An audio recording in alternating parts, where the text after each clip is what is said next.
in an ancient valley surrounded by imposing mountains that seemed to touch the sky. Lived.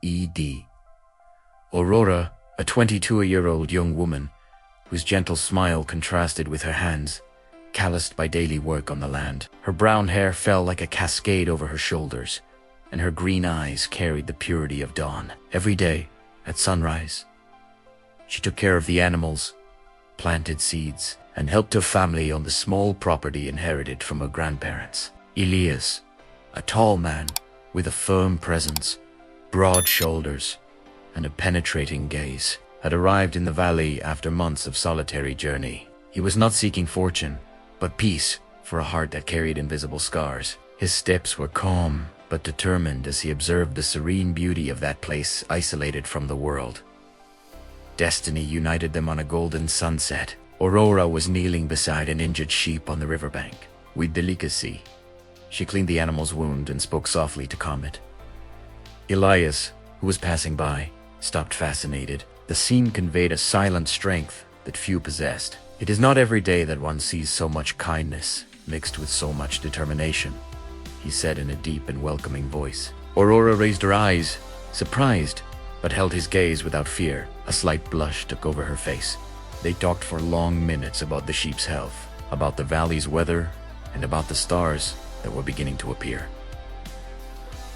Elias helped carry the sheep back to the shelter. That night, lying in her simple bed, Aurora could not stop thinking about the stranger with the honest look. Elias, sitting by the stream, felt for the first time in years that he might have found a place to plant roots. The gentle wind of the valley seemed to whisper an ancient promise among the leaves of the centenary trees. The meeting would mark the beginning of something deep, even though neither of them imagined the intensity of the trials that would come. In the days that followed, the meetings became more frequent and natural. Elias began to appear in the morning to help Aurora in the fields. Together, they planted corn, harvested ripe fruits, and repaired fences damaged by the wind. He told stories of distant lands, of higher mountains and rivers that cut through infinite forests. Aurora, in turn, taught him to identify the song of each bird and the exact moment when the flowers opened. The affection grew slowly, like a rose that blooms with patience. There were long glances when they thought the other was not looking, accidental touches of their hands when passing tools, and smiles that illuminated the whole day. Aurora felt her heart beat faster every time Elias laughed at her simple jokes. He, in turn, discovered in her presence a piece he thought he had lost forever. However, shadows began to form. Victor, an influential man in the valley, from a rich family with enormous pride, had courted Aurora for months without success. Rejected, he watched the two from afar with eyes full of envy. He spread whispers among the residents.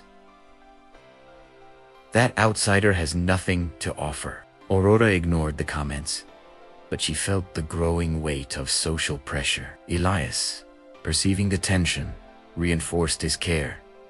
He brought wildflowers, helped more than necessary, and listened attentively to each of her concerns. Love was born strong, nourished by simple gestures and deep conversations at sunset. Still, the air of the valley carried a silent uneasiness, like the sky before a storm. The great harvest festival brought the entire valley together.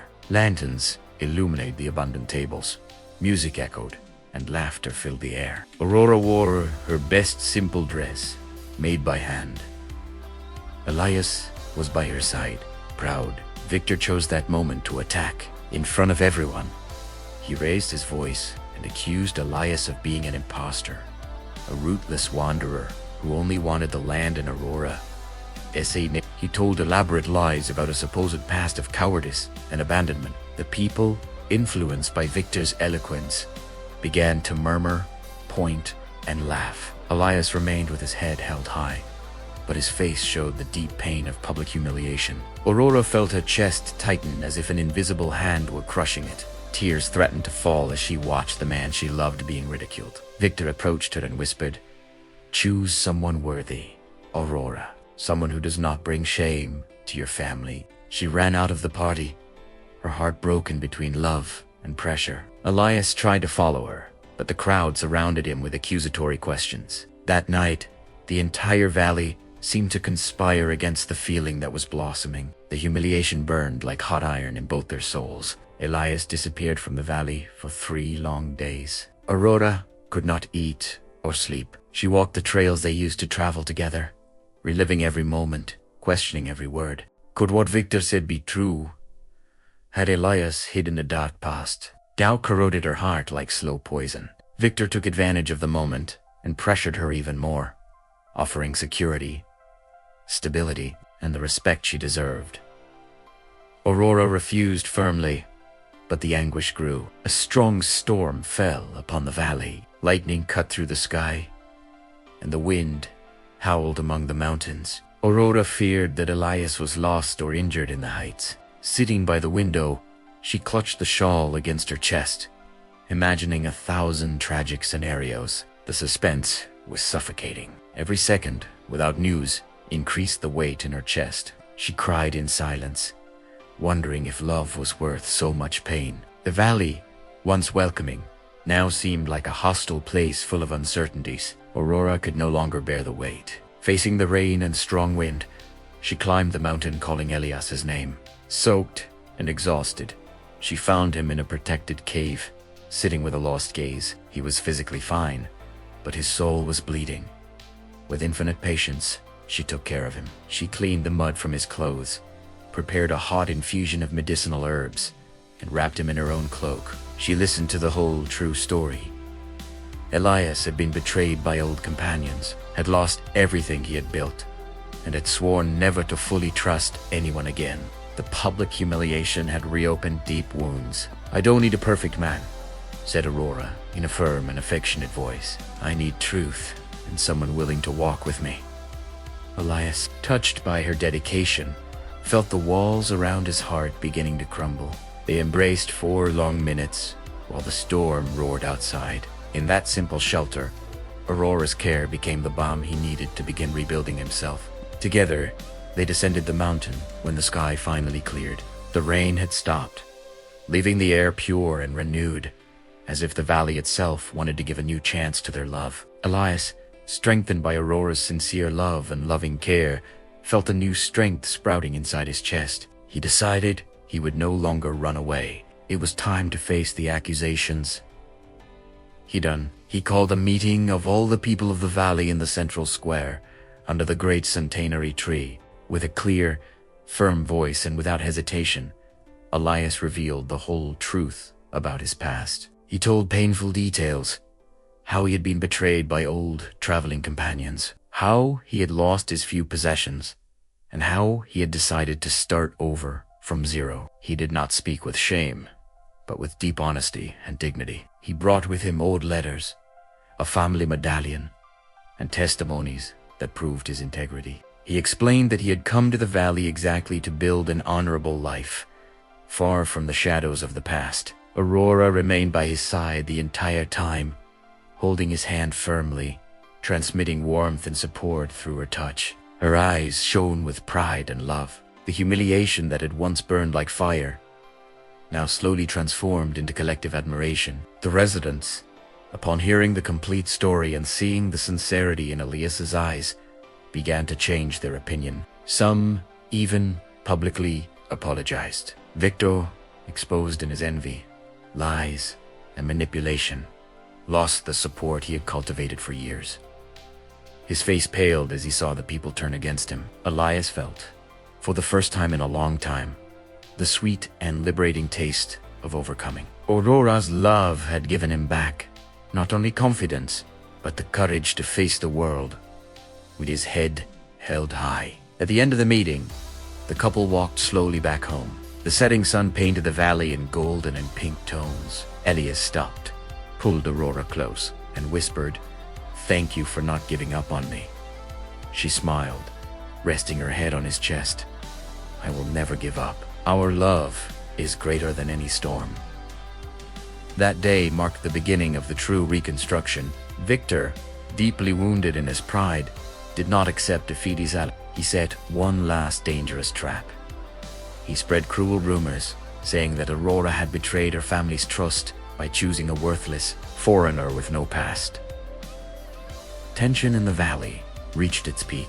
Families argued, suspicious looks appeared again, and the pressure on Aurora became almost unbearable. She bravely faced her own family in a long conversation by candlelight, with emotional words, full of conviction and sincere tears. She defended her love. She told how Elias treated her with respect, how he cared for her, and how he had changed the valley with his honest work. Her mother, initially resistant, began to yield upon seeing her daughter's determination. Meanwhile, Elias chose the path of actions instead of violence. When a strong flood threatened the valley's plantations and animals, he worked tirelessly day and night. He saved trapped sheep, reinforced dikes with his own hands, helped elderly neighbors, and distributed food to those who had lost everything. His concrete actions proved his worth much more than words could. The direct confrontation happened on the banks of the rushing river. Victor provoked Elias, insulting him and trying to make him lose his composure. The two men stared at each other for long seconds, full of tension. But Elias, with impressive maturity, chose the path of honor. I will not fight with hatred or violence. My love for Aurora is greater than any wounded pride or any venomous word. You can try to destroy my reputation, but you will never destroy what we have built together.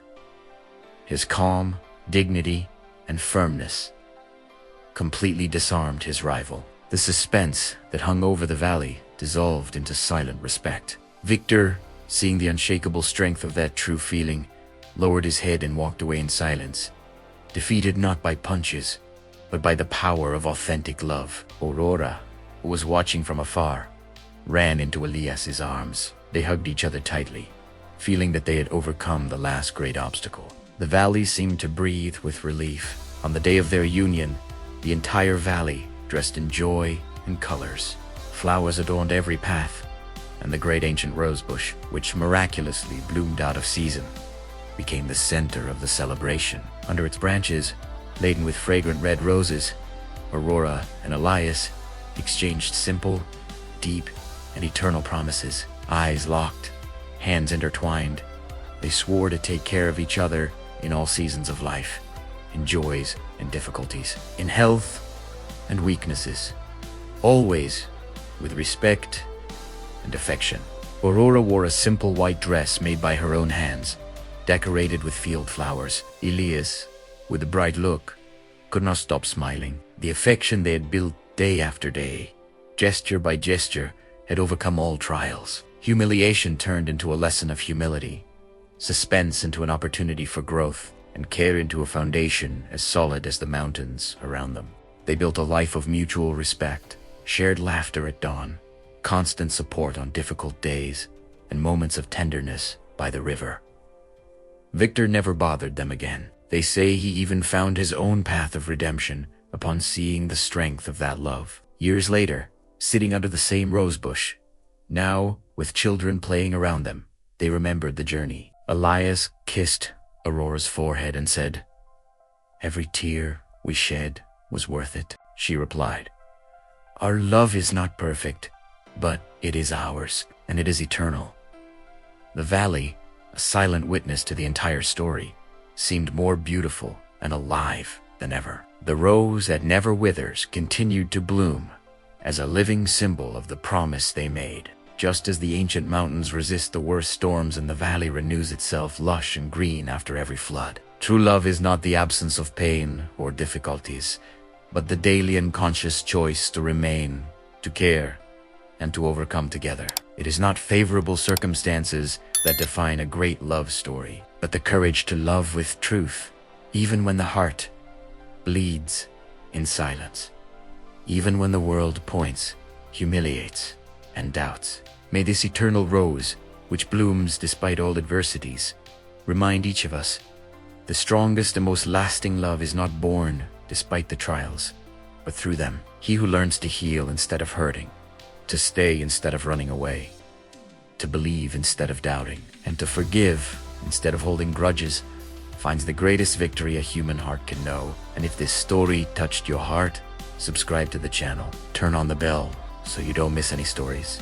Leave your comment. Do you believe that destiny can change everything?